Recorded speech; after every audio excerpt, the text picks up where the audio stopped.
যারা পর্নোগ্রাফিতে অ্যাডিক্ট হয় তারা কিন্তু চির অসুখী হয়, জীবনে আর কোনোদিন সুখী বা তৃপ্ত হইতে পারে না, তাদের ব্রেন ব্লো আউট হয়ে যায়, ব্রেন নষ্ট হয়ে যায়।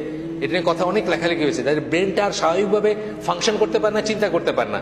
2 নম্বর হচ্ছে তারা ভায়োলেন্ট হয়ে যায়, তাদের ওই উত্তেজনাটা প্রশমিত করার জন্য তারা যে কোনো কিছু করতে পারে। এই যে বললাম, রেপ, খুনাখুনি, মারামারি সবকিছু করতে পারে তারা। আপনি দেখবেন, পড়লে এগুলো তো বাংলাদেশের খবরের কাগজে উঠে, এগুলো কোনো রাগ টাক নাই। ফ্যামিলি ভেঙে যায়, বিয়ে।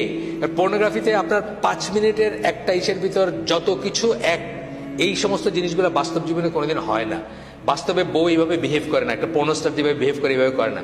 সো আপনি বিয়ের সাথে সাথেই আপনার মনে দূর, এটা কি করলাম, মানে বিয়েতে আপনি আপনার পর্নোগ্রাফি থেকে যে ইমাজিনেশন আসছে, জীবনে দেখলেন যে এটা তো কোনো ব্যাপার না।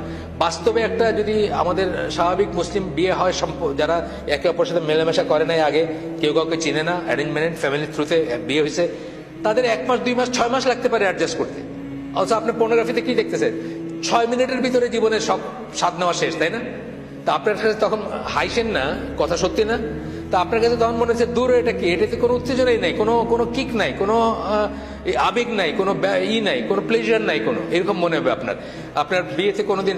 এরপরে পর্নোগ্রাফি থেকে আরেকটা যে হচ্ছে, আমাদের সমাজের ভিতরে এখন ইনসেস্ট শুরু হয়েছে। কিন্তু ইনসেস্ট, বাবা মেয়ে, ছেলে ভাই বোন, এই ধরনের দেখবেন পেপারে আসে, ইসে আসে, অনেক ঘটনা আসে। এগুলা কিন্তু মানে রুট কারণ হচ্ছে ওইটা, কারণ আপনি পর্নোগ্রাফি দেখতেছেন, পাশের রুমে আপনার ইনসেস্ট কেউ আছে, ঘুমাইতেছে, আপনি ওইখানে দেখতেছেন এই ঘটনা, আপনি এটা করতে যাচ্ছেন, অ্যাক্ট করতে যাচ্ছেন, মানে অ্যাকচুয়ালাইজ করতে যাচ্ছেন, বাস্তবায়িত করতে যাচ্ছেন। এরকম আমরা অনেক গল্প দেখি, পেপারে আসে, এসে আসে। তারপরে যে মানুষটা সে আনপ্রোডাক্টিভ হয়ে যায়, সে আর ভালো কোনো কাজ করতে পারে না, রেসপন্সিবল কোনো কাজ করতে পারে না, সে একটা নির্জীব মানুষ হয়ে যায়, জীবনী শক্তিহীন মানুষ হয়ে যায়।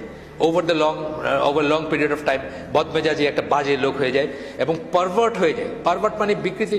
এই পর্নোগ্রাফির ব্যাপারটাই এমন যে আপনার কালকে যেটা দেখছেন আজকে আর সেটাতে ধরবে না।